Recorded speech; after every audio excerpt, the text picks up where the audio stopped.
Your quality is going to plummet. You're going to be submitting a really generic resume to an application portal that might not necessarily align with the job. And you're not going to be submitting high quality application packages. So what I recommend is really tailoring your job search and getting narrow about what you're looking for. This is Girl Take Note, a podcast for women who are looking to turn their dreams into reality. Hey, Sarah, welcome to the Girl Take Note podcast. How are you? I'm doing great. Thanks for asking. It's so great to be here. I can't wait to dive in and talk to your listeners. Yes, I think it's going to be a great conversation and one that definitely is needed. But before we jump into anything, kind of introduce yourself to our audience. Let us know when did you decide to take your leap and build SRJ Consulting and Coaching firm? Absolutely.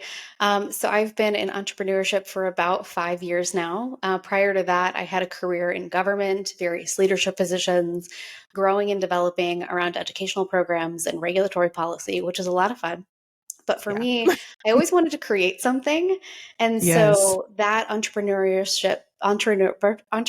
bug kind of bit me. And I started out doing a little bit of consulting work, and then it started to build. I had some ideas around this business. And so I ran a pilot, and it's grown, and here we are. And I'd be happy to talk more about that. But it's been about 5 years of growing and developing, and it's been a lot of fun so far. It's had its challenges, but it's been great. That's what I mean. Entrepreneurship is like a roller coaster. You know what I mean? It is a roller coaster of emotions, but in the end, it's all rewarding. And so I want to talk about something real quick, because a lot of my girlies that listen to my show, of course, are career women who are looking to take that leap in entrepreneurship, but also they look into how they can advance in their career, maybe ask for promotions, stuff like that. So I want to talk about your value-based career method. And can you kind of explain what that value-based career method is to our audience and how it differs from like any other type of method, traditional methods in terms of like career coaching and stuff like that? Yeah, absolutely. So I'm going to start talking a little bit about what people typically do. Most people don't engage with a career coach or a career development professional, or even go back to their university and say, hey, career services office, can you help me? Most people maybe update their resume, throw it out there, maybe post on LinkedIn, maybe turn on their open to work banner. Frequently, people don't engage with their network, and they just, honestly, they apply to a lot of jobs. Or most commonly, what I see is they will scan through hundreds of thousands of jobs and save so many of them on Indeed and LinkedIn, and be so burnt out after looking at all these jobs that they all run together, and they're like, I'll apply later. And they might or might not get to them. And then they might find a job, or they might get a promotion, or they might hear from somebody who says, hey, I have this job. Can you come and apply? And then they get the offer. And that emotion happens. Oh my gosh, I got an offer. They're offering me this. I'm excited. And they make that decision based on emotion, right? That's pretty typical for most people. There's some variances. The values-based career method that I use starts first and foremost, not with looking at jobs, not with telling you you're looking, but with looking at your values. And what I find most people don't know is their core values at work or otherwise. And so I start with an activity where we actually identify them, and we choose 5. And it's really hard for people. It was hard for me the first time I did it too. Because, you don't actually know in some cases. And in many cases, we've had influences from school, from our families, from all these things. And suddenly they're being asked, well, what do you value? And where do you want to go from there? So after that's done, we use those values, and then we start to pick away at what's important to you and how does this live out. In some cases, somebody might have a value around something in particular, and that defines the type of company they want to work for. Example, let's say somebody's really interested in a particular social issue or climate. They might only want to work for organizations that either hit certain bars or exemplify that value. And the flip side is sometimes we'll identify values that, the company's values don't matter, but it's, does that person get to live out their values in their work? And so from there, we define a strategy. We dive in, and it's 2-pronged, both applying to jobs, but networking, because networking is actually a way more successful way to get a job. And we can talk more about that. But everything centers on, does that work that you're looking to do allow you to live out those values in a meaningful way? Because I have found if it does not, burnout happens because we get frustrated and stressed, and then disengagement increases, and then people want to quit. And Yeah. often job cycling happens. Or, worst case scenario, you stay in a job for 10 years that you hate. You have no idea how to get out. Yeah. And I think, you know what? I think that's what a lot of people are in right now. Well, I said the older generation. I think the younger generation are more so really basing their career choices on their values. But when you think about older generation, I consider myself to be the older generation. Of course, I'm 40 and over. And so you're right. We never thought about what are our values in terms of like, in looking for a job. We're more so like, well, I need to be responsible. I just need to get a Yeah, job that pays well, that can help me, take care of my family. We're not really concerned exactly. about what I want. And that's how we get stuck. Like you said, 10 years, we're in a job that we never liked, that we hate going to every day, but we do it based off the responsibility. Yeah. And then I want to ask you this question, because as we do get older, we are afraid to switch careers because we've been embedded in this thing for so long. Like, I think I felt that way too at one point. And it's like, this is what I know. And the thought of changing to something else is like, I have to learn something new all over again. Like, it's Yeah. discouraging. You know what I mean? Because you just want to stay where you're comfortable at. How do you deal Mhm. with those people who are feel like that has that kind of fear, anxiety of trying to switch into something different, coming from one career to another? Yeah. First off, I want to say it is hard. You have Yeah. to learn a lot. You have to potentially walk the path of, I don't know if this is going to work, and it might not. And what I mean by not working is it might not be a good fit. It might not be Hmm. like, it might be, what you want to do, but you find an organization where the culture is not a fit. So many different things can go wrong. But I want to couch that with saying that we dive into going back to values. We go there first because Yeah. that's where we can start to identify if this is going to work. Now, I experienced the same thing when I walked into entrepreneurship. I wasn't sure if it was going to work. I wasn't sure if it was going to be a fit, had Yeah. challenges. But what matters most of all is when there's some values alignment and a bigger goal that can start to steady this path, because you're going Yeah. to have ups and downs and various issues that pop up throughout the way. But when you're exploring something like a big career pivot, usually what I do with my clients and the folks that I advise is, instead of just saying, okay, here's what I want to do, let's go all in, we take a Yeah. pause and we say, how can we experiment with this? How can we run an experiment to evaluate if it's even a good idea or not? If they're thinking about entrepreneurship, we actually start a side hustle and we test Yeah. it. We run a short term pilot and we take the data and we do a full post mortem. And then we say, okay, here's what worked, here's what didn't. Do you want to do it again? And they'll do it That's again awesome. with tweaks. But that can also work if you're looking at various moves within a corporate context or nonprofit Hmm. work or something else, Hmm. by getting involved in the issue. So I think about a client I had a while ago who was working in government and wanted Hmm. to do something different. And so we concocted some experiments where they got to get involved in a particular issue and started engaging in various organizations. And in one context, that looked like tons of networking to try to figure out what those companies were actually like Yeah. before taking the leap and maybe realizing some unsettling things. And what we found by through that networking and really getting in there is some companies weren't going to be a fit for this individual. Better Yeah. to know that before they take that big leap and then they have to pivot away again. And so looking at something like taking it and looking at it as a small experiment and running it and seeing what data pops up, but also most importantly, how you feel. That's Yeah. also data. So that's how we tackle it. And then usually we have a lot more information and can make some more educated guesses about what's next. Yeah. I think we all need to be in a place, and I know for me at this age is I'm in a place where I just want to do what I love. I want to enjoy my job now at this stage in my life. I don't want to just work just because the salary is good, just because, I need to Yeah. work. I mean, I'm going to be responsible, right? I'm going to do that. But Yeah. still, I want to do something that I enjoy. And then you mentioned networking. So I do want to talk about that because it's such a big piece of how you get jobs today. Like back in the day, you didn't really have to network. They post a job. It was Yep. easier to me to get jobs because they post it. You either can go in, right, and apply, or go call the job.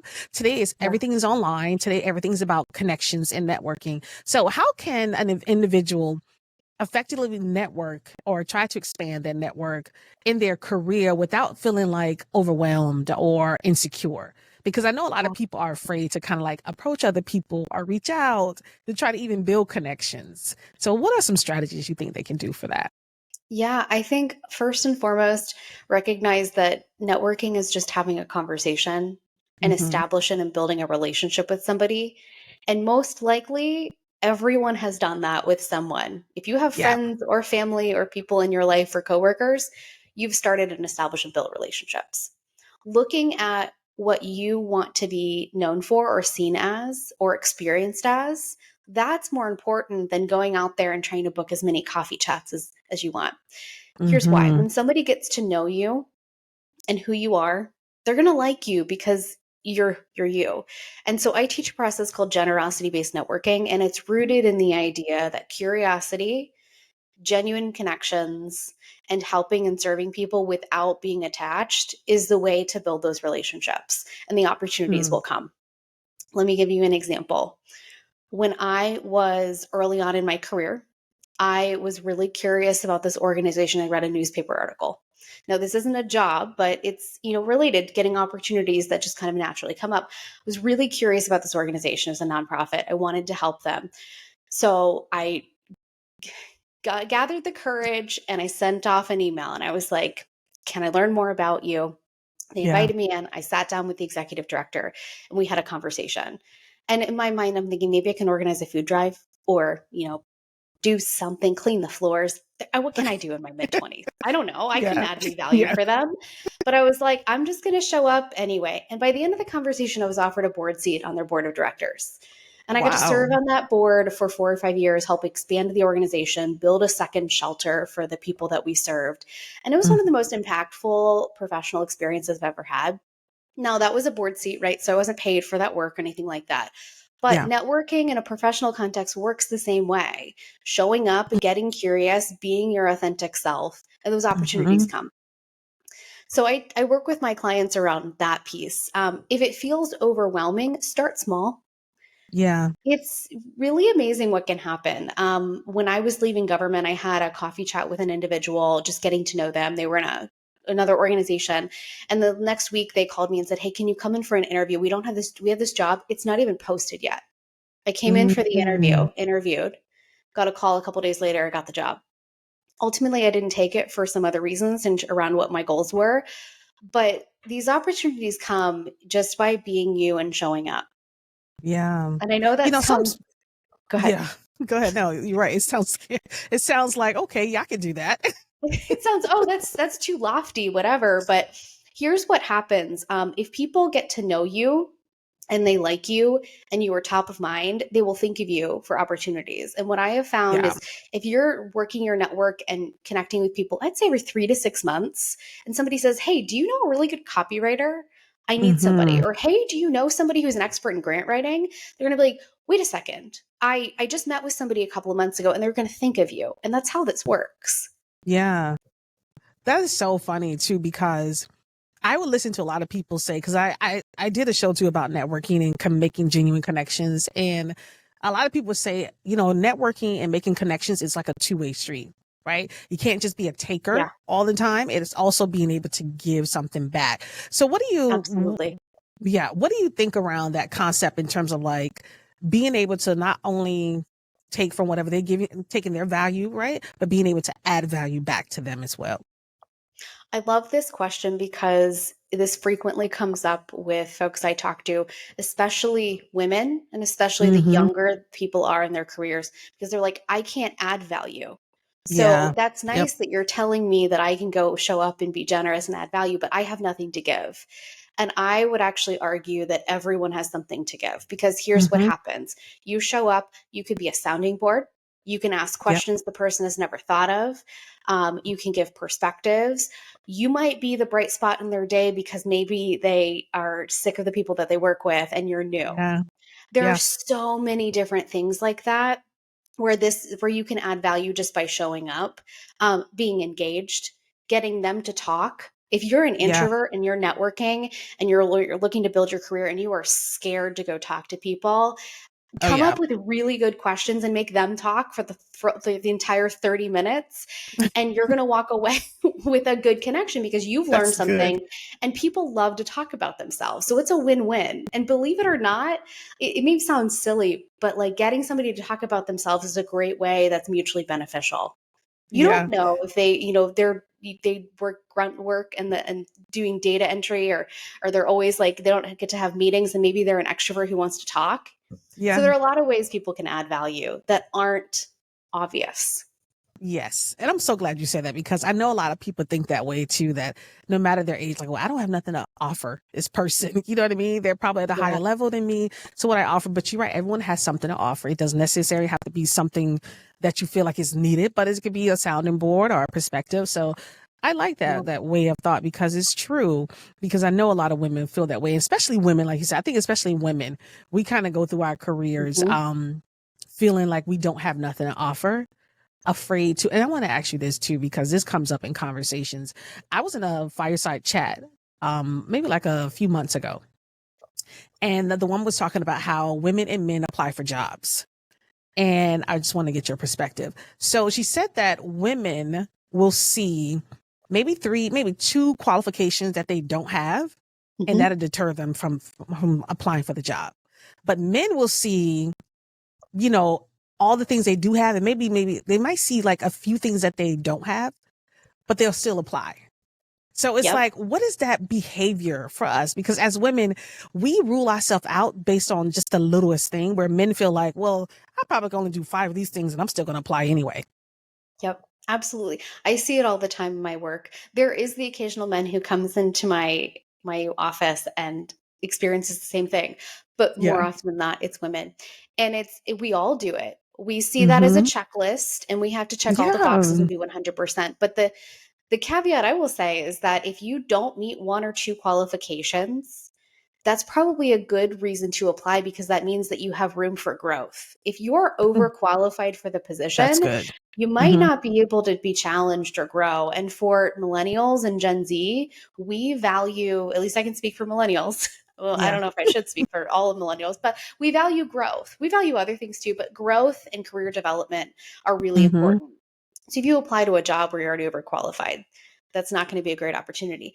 Now, I will say this is a really unique market that we're in right now, where Yeah. there is this level of people are expecting, to get all their boxes filled when they're hiring for a job.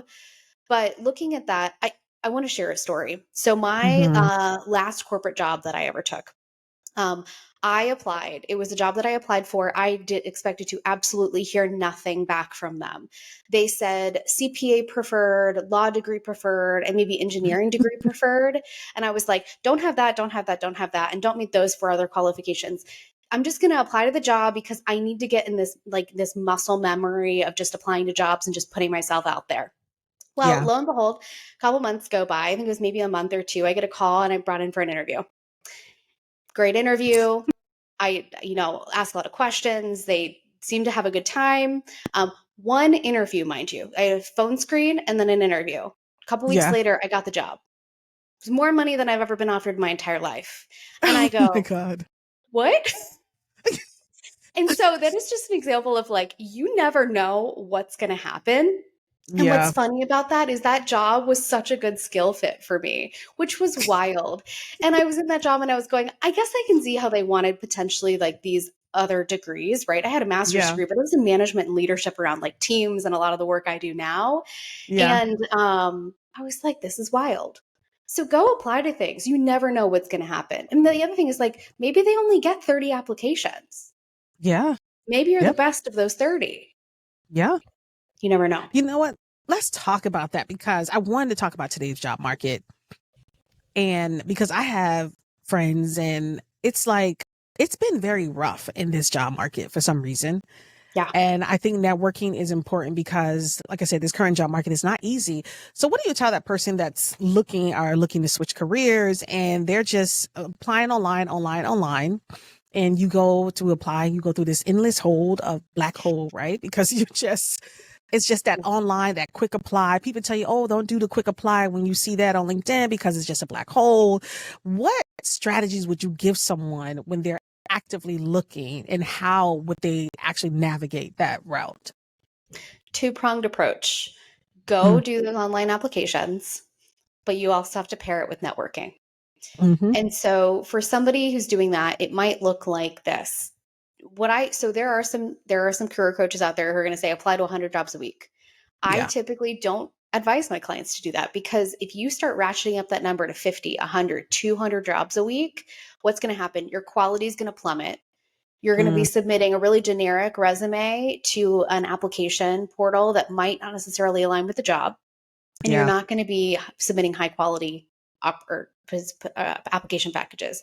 So, what I recommend is really tailoring your job search and Mm-hmm. getting a narrow about what you're looking for. And you could pick three things or you could pick one thing, but like narrowly look for what you're looking for and Yeah. filter down so that you're not scrolling through 1,000 positions, and apply in a really timely manner. So that might Mm-hmm. mean looking at 20 jobs, picking one to apply to, and doing that 5 days throughout the week. Because Yeah. what I'm finding is folks are applying sometimes to jobs that are 2 weeks old, and they're way through that process, and you're not even going to get looked at. Oh. And so this market really prioritizes people who are looking, and they're going to apply to a job within 24, 48 hours of it being posted. Mm, The networking side of it is, first and foremost, put together a quick resume and reach out to 10 people that you trust in your network and mm-hmm. send them a personal message. Here's what's going on. Here's what I'm looking for. Here's my resume. Can you recommend a couple people I can talk to, careers or fields that might align with me? Or can you Yeah. offer any help? And immediately start reaching out to your network and the people that you trust. And then from there, start holding informational interviews. Informational interviews are not places where you ask for a job. It's getting to know the company and what they're doing. And so that they start to think and realize who you are and network that way. And I have found in this market, especially, networking is so much more successful than just the online job market and just Yeah. applying. Unfortunately, it's a unique market we're in. Yeah, it is. It was just a very unique market. So when it comes to reaching out to networking and reaching out to people, how does social media play? What role does social media play in this whole networking game? And how can people leverage it to actually connect with other people? Yeah. LinkedIn is the one social Hmm. media site that I recommend using. The other ones I've not found as successful. Yeah. But one of the best ways to do this is if you have, or if you're affiliated with an educational institution, maybe you went to school or college, if you go to your university's page, where it has like they have I don't know, mine has like 17,000 alumni on there at my Yeah. undergraduate institution. You click through, you now have 17,000 people who are probably widely connected. And Hmm. because there's that association already, there's already one rung of, hey, we have some familiarity. Let's connect and chat and connect and talk about what I'm looking for. And we both went to this institution. That's one way that for people where networking is really scary, to start with an association. Hmm. But another way is to identify people that are in positions where you want to be, and to go reach out to them on LinkedIn with a really targeted message, a request of a very short amount of time, 5 to 10 minutes at first, and having really good questions already prepared, so that if they say, hey, can't hop on a phone call, but you're welcome to message me here, you can send those questions. Or if they do Yeah. hop on a phone call with you, you've got those questions. And I'm talking questions like, hey, I see you're in this role, but you were Hmm. here and here elsewhere. How did you get to this role? And what are the top skills that you use on a daily basis? So, targeted questions that help you get closer to putting forth like really great applications. And what'll happen is, let's say you hop on a call and they say, hey, you know what, I liked talking to you, happy to help you in other ways. You follow up in a couple of weeks with more questions. They Yeah. might refer you to their company. They might like write you a letter of recommendation. You have no idea where this go. It can happen kind of quickly. That's really good. No, let's continue the conversation when it comes to networking. And because I like when you mention a person who's more of an introvert, who's afraid to actually make a type of connection, who are afraid to talk to people and stuff like that. What is a real strategy for them to even make that initial contact? Do you think it'll be via social media? Is it via email? Because of course today we can't call anybody. That's just how it is today. And a lot of Yep. people, what's so crazy too, before you answer the question, when I was working in corporate America, I didn't even have a direct number to my desk phone. That's how much people Really? can I didn't.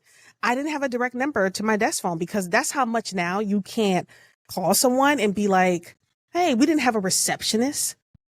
We didn't have a receptionist at all. Like, That's we didn't have wild. that person that kind of filters calls. I think some people had them. I worked in product a lot, so I worked in product management. Okay. And In tech. so I used to, yeah, so I worked in tech. And so I was just like, wow, it's so weird how I don't have that direct number where people can call me. right? So it's like, how do you reach out to people today, being that you necessarily won't get their number? And it's even hard to even get an email now when you think about it. So Yeah, how do it you is. reach out to people? How does a person who's afraid to talk and afraid to make those kind of connections, what is a real step for them to take? First, I have to tell you, I'm an introvert and I'm like the biggest introvert. No, like when I was a kid, I would hide behind my mom because I was afraid of talking to the people that we knew in our neighborhood. So I just have to preface this with I have been an introvert my entire life and I have been a Hmm. shy introvert at times as well. And the reason I say that is because it's really important to know my background as an introvert. When I started networking, Hmm. really trying to network because I was leaving government. We were term limited. Um, I knew my job was ending because we can only have 2 term limits in Ohio. Um, I started going out and I would talk to people and it would not go well because I was God. so afraid to talk to people. I'm not kidding. I would sign up to Yeah. these networking events and I would drive there. I know we're talking about in person networking. I'll cover virtual Yeah. networking in a second.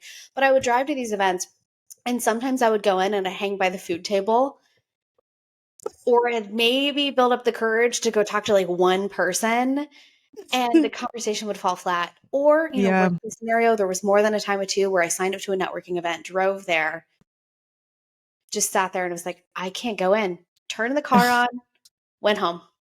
And Wow. so I understand the pain intimately. When I started networking and failing, I was like, something's got to give. And so Yeah. that is where I started trial and error around my networking process. A lot of that at that point in time was reaching out to people who were in my immediate network already or Hmm. we're a step away. And so you can think about like everyone has some sort of associations. Like think about the groups and the associations and things you're part of, right? It could be a Yeah. club, it could be a university, it could be a let's you were in product, right? There are Hmm. associations, groups, and networking things around product. Yeah. There's a women in government group. There's your local. Maybe you're a part of your local YMCA. There are so many different Hmm. things. Usually that kind of makes people a little bit more comfortable. But if there are people that I coach who are just looking to exclusively network virtually, and I do a lot of that with running a virtual Yeah. business. And the best way is to start with those people that you know a little bit and start to build those connections and sit down with them, have a little bit of a coffee chat, and then ask them, Hmm. hey, knowing a little bit more about me and what's going on with my goals, do you have any ideas of maybe 1 to 3 resources or people that you could recommend I either connect with or learn more from? And Yeah. right then and there, let's say you over a period of a month you have 5 networking conversations with people in your network and you ask all of them that question and they each connect you with 3 people. You've Hmm. now gone from 5 people to an additional, I think, 15. So 20 in a month that have a short list, actually more of a long list for your next Yeah. chats. That can start to explode pretty quickly. So quickly I that like it might that. be too much, right? So Yeah. that's how I recommend it. Starting with those people that maybe a little bit, you feel a little bit uncomfortable around, but it may be easier. And there are sometimes some introverts I talk to who they'd rather engage with people they've never even talked to before. If that's your sweet spot, Really? go for it.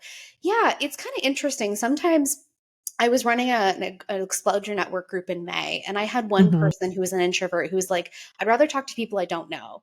And I think it's this idea that, like, if they fail and they bomb, they never have to engage with that person ever again. It's true. And so I say all of that to Okay. say is we're all unique and different in how Yeah. we like to engage. And so testing various things out to find what works for you. You might I like to like just that. go talk to random people that you find on LinkedIn that you've never heard of, and that might work for you. But Yeah. if I not, like. more likely it's engaging with those people that are maybe a step away that feel a lot more Yeah. comfortable.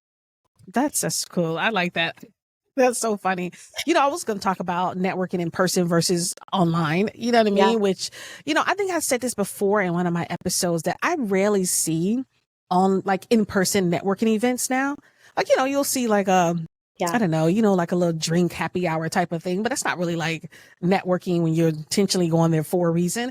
Everything now is so virtual. So how do you feel about networking online versus networking in person? Which one you think is probably best? I think that the one that you'll actually do is the Yeah. best. Yeah. So in all seriousness, Yes. though, I love virtual networking. I found a process that really works well for me. But Mm-hmm. I still do some in-person networking too. But my in-person networking isn't signing up to a large networking event because, spoiler alert, I still don't like those. They Yeah. still don't work for me. But here's Yeah. how it was. Let's say you're interested, like you have a particular interest. I was Mm-hmm. volunteering at an organization called Stock Hands Horses for Healing that does work with autistic kids on horses. I was cleaning some drawers. It was just like a random service project a couple weeks ago, and I Yeah. got to meet a couple people through that who were involved in the organization. That's networking. That Let's is. say you are really interested in board games or video games, and you go to a video game convention. That's networking. All those people have jobs and organizations they're involved with. So if you don't like traditional networking and you still want to network in person, that's the way to go. Yeah. Using those unique opportunities because there are people at all different levels of companies that are going to be there. Yeah, that is so true. That is any type of function you go to, and when you meet people, that is networking. Because you're right, everybody has something that they're doing, and you can always utilize that contact if you make contact with people. So I like that method. That everything is still a networking event in person. Because you're right, when you think about in person, that's why I'm so glad you said that the one you actually going to go to, because that's so true. Because when I think about networking in person, it's like I gotta get dressed. I gotta get in the car. I gotta find parking. A lot of times, let me tell you, parking would Yeah. deter me from going to any type of event. I live Yeah. close to like the DC area, and if I know that traffic is going to be bad, Yep. I can't find parking, I'm not going. Yeah. 100%. Virtual will always do for me because it takes a lot to go in person. So I'm glad you definitely said Yeah. that. Before we bring the show to an end, kind of give my audience some advice in terms of like if they're looking to maybe pivot in their career. Another question I wanted to ask you too, I should ask you, but we'll have another chat. If they're, because it's all about promotions and how we're afraid to ask for more money and to be promoted. Because like I said, my girlies are full-time workers. They want to create side hustles, and being able to elevate in their career and ask for promotions is like one of the most scariest Mhm. things that they can do, because Yeah. they're thinking about their value. What am I worth now? That's what we think about a lot, you know? Yeah. But give them some advice in terms of like how to pivot in their career. And if they're looking to pivot, what advice you can offer them to help them pivot? Absolutely. So if you're in a situation where you're not sure what you want to do next, maybe Mm-hmm. you could go for that promotion in the next 3 years, but you're also sitting there going, I could peace out of here in 2 days and probably be happy. Or Yeah. worst case scenario, if you're thinking about rage quitting, please don't. Please don't. Before you do, let's talk. Yeah. But in all seriousness, if you're experiencing burnout or any of those things that are getting in the way, where like, maybe I need to do something different, or I'm listening to this episode and I'm like, I've just done X, Y, and Z. I've never really thought about it before. Mm-hmm. Take some time and explore what you might be interested in and why and where that could come about. And so a lot of us want to do work that lights us up. That's what we want to do that makes us happy. But not all work has to look exactly traditional. Like, I want to do X, I have to go do this for 40 hours a week. There are so Yeah. many different working models. And I love the fact that your audience is interested in side hustles and businesses and Yeah. all of these things, because building out one of these things on the side is a great way to test and explore something that could pivot Mm-hmm. into a full-time career, right? I know business owners who have been in the coaching and consulting industry, and then they land lucrative consulting jobs with like big four firms. So there's so Yeah. many different things that can happen. But back to your question. If you're thinking about making a pivot but you have no idea what to do, the first thing is start to get to know what your motivations are and what you want. And it doesn't have to be this full picture. I'm talking about like the skeleton drawing, right? Yeah. Do you remember those paint by numbers things that I had those Oh when I was a kid? I don't yeah. know about you, but Yes, I like, did. we're just looking for like the skeleton of that. Like, you don't have to fill in all the colors, but like Yeah. start to write down what it is that you're interested, what you want. And if the only thing that you're looking at is work, I would expand that. Where else do you want to have a Mm-hmm. contribution and an impact? Because sometimes the work might be frustrating and we need to add something on the side. Sometimes it's taking Yeah. something away. And so I Mm. would encourage you, what I call it is your total vocational impact. Look at all of it. What's missing? Is it contribution? Is it money? Is it title? Is it being able to do the work that you love? identify what those are, and then start to brainstorm with your network of where you could potentially do that work and start to come up with Yeah. those ideas and then start to try things out. And you don't have to necessarily take a huge leap to be able to try it before you're sure. Yeah, I like that. I like that. I want to get your opinion really quickly on two other things. Sure. Two terms that floats around social media that has been trending for a while now: quiet quitting, and now it's quiet vacationing. I heard What that are a your couple thoughts weeks on ago. those, Sarah? So I'm less educated on quiet vacationing. I need to read up on that one a little bit. I It's a saw it new pop up for the first term, time. It meaning is a super new term, and I've it heard it defined a is. couple of different ways. I've heard it defined as one of the ways that I saw defined, which I'm not sure if this is the actual connotation of it, Yeah. is where remote workers are just kind of like going off and going places and not telling their employers.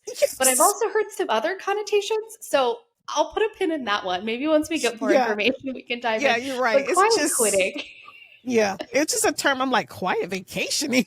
What? I'm like, if it's a quiet vacation somewhere nice and calm, I mean, that sounds nice. But I, Uh, but if but your quiet job quitting, don't know, that might be right? something different, right? Okay, go ahead. Quiet quitting. Quiet quitting. Um, Quiet quitting, I think it's actually been around a lot longer than the term has been popular. Mm-hmm. In some cases, I've seen a range, right? I've seen a range of where it's just talked about as a disengagement criteria. You go to work, you Yeah. do the bare minimum, and that's it. For Yeah. some people, I've heard it's you go to work and you don't even do your job. So, like, it Uh, varies. But if you find yourself quiet quitting in any regard, that's probably a point where you should start to explore, am I doing what I really want to be doing? The average yeah. professional spends, I believe it's 90,000 hours at work over the course of their life. That's a God, lot of time. it It's a lot of is. time away from your friends, your family, and other pursuits. And for those in the Mm-hmm. millennial generation like me, we want to live now. We don't want to wait until we're 80 to go to the Grand No. Canyon. And Gosh. so think about that. I don't say that statistic to make it be heavy, but like you have the option to do something else if you want to. Yeah. There are, on average, I've heard that the next generation is going to have up to 8 careers in their lifetime. Wow. There's time to do something else. And it's Mm-hmm. okay to pivot because if you look at your career as your total vocational impact and everything that comes together, it's a bigger story. It's not just your job right now. Yeah. Yeah. I like that. I like that. Because you're right. I feel like, because when I first heard the term, I was like, people have been doing this for years, like doing the bare minimum. Yep. People have been doing this for years, just coasting. You know what I mean? Yeah. So it's not Yeah. really a new term. But Sarah, thank you so much for being on the You're show. welcome. And it's always fun to talk about this because, like I said, my a lot of my audience is career girlies, and they're always trying to, trying to take that leap in entrepreneurship. I also want to know how can they advance in their career, pivot, and do things to bring in more income to help them get to that, to help them take that leap. So I thank you so much, and I definitely want to bring you back on so we can talk more about career-based values, because I think it's something that still needs to be talked about more, and decisions need to be made more in that direction. So I would love to have you back on the show. I'd So love once again, that. thank you for coming on. Thank So you. Thanks for having me. yeah, this was good. All right, guys, listen, I am Shaunie Sanders. This is the Girl Take No podcast, and I will talk to you next time.